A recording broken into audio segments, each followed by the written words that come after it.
three sisters, growing up and singing songs together, the youngest following the eldest sister's footsteps into music and high school sports. Then, in 1994, that second set of footsteps suddenly ended. This is True Crime Portal.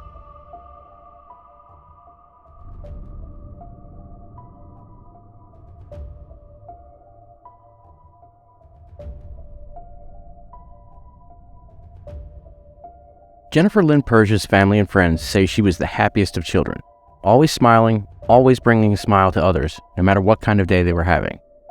At 5 years old, she was the flower girl at her Uncle Lee's wedding, stealing the show according to Susan, Lee's bride. As she grew up, she loved joking around and being a goofball with her sisters Joanne and Carol, with whom she was very close, and she always seemed to be the happiest person no matter where she went. Their parents divorced when Jennifer was 7 years old.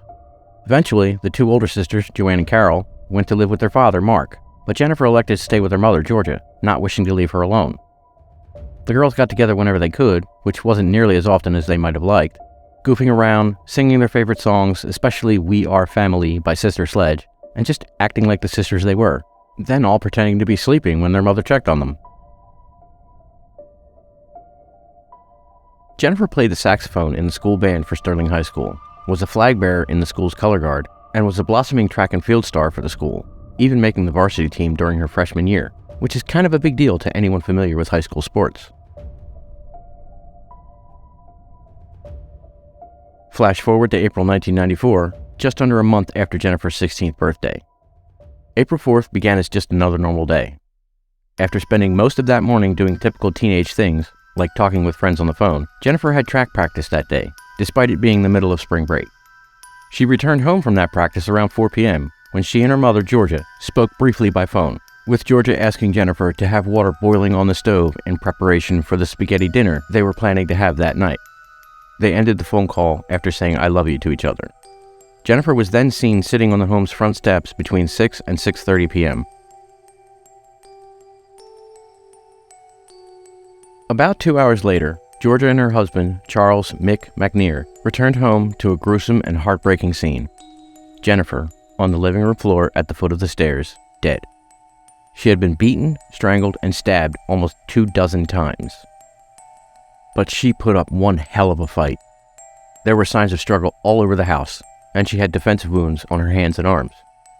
She may have even struck and injured her attacker with a heavy glass beer mug, as a broken one was found in the house, smeared with blood. It's believed Jennifer may have known her killer or killers because there were no signs of forced entry.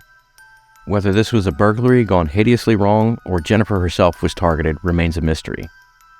The only things known to be missing from the house were 4 large plastic containers that were filled with a substantial amount of Susan B. Anthony coins, as well as some $2 and $5 silver certificates. Police also believe that more than one person was involved in Jennifer's murder, and there have been a few suspects over the years. One was cleared. Another died of a drug overdose in 2018. There's also DNA evidence, but it has yet to be matched to anyone. Mick and Georgia McNear passed away in 2007 and 2009, respectively, never learning who killed Jennifer or why. Jennifer's father, Mark Persia, along with her sister Joanne, keep her name alive with the Jennifer Persia Memorial Scholarship, which was started in 1996, the year Jennifer should have graduated high school. If you have any information regarding the murder of Jennifer Lynne Persia, please contact the Camden County Prosecutor's Office at 856-225-8400. When I first started researching this story, it was with the intention of making it part of my upcoming series, 5 lesser-known unsolved murders in each state, but the more I looked into it, the more Jennifer's story touched me, and I thought it deserved a standalone episode. She lived not all that far from where I lived in 1994, and we're only about 8 years apart in age. In fact, 2 of my 7 sisters and both of my brothers are younger than Jennifer would be today had she not been taken from her family and the world so prematurely. The decision to make Jennifer's story a dedicated episode was proved the better one after I contacted her father Mark, and through him, her sister Joanne. Mark and Joanne have both been incredibly gracious in responding positively to a total stranger who was inquiring about something so traumatic, and out of the blue no less. Most of the images in this video came from them, either directly or indirectly by telling me where to find them. For that alone, I am tremendously indebted to them.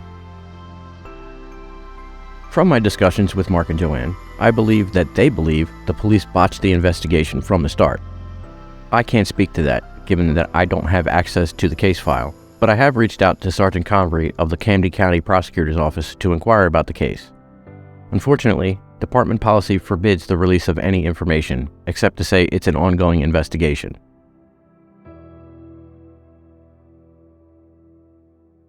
Jennifer's story touched my heart in a way that is quite rare for me. Don't misunderstand, I'm not desensitized to violent crime, despite Mrs. Hunter and I literally falling asleep almost every night listening to the First 48, Dateline, Forensic Files, etc. No, what bothered me is that what happened to Jennifer could have easily happened to one of my sisters or even my brothers. As I said earlier, all 4 of my youngest siblings were younger than she was in 1994. And even though they are all adults now, just thinking about the evil that happened to Jennifer could have happened to them is still frightening. I cannot even begin to imagine what Jennifer's family went through, what they're still going through. I don't want any family to have to go through that, and if I could, I would gladly trade places with Jennifer so she might have a chance at the life she never got to live.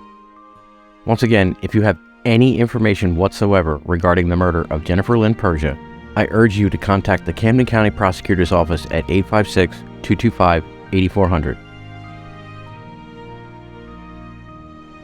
I can't make these videos without your help and support. The best way to show that support is to hit that like button and follow or subscribe to the channel so it reaches more people. Thank you for watching, and please, stay safe out there.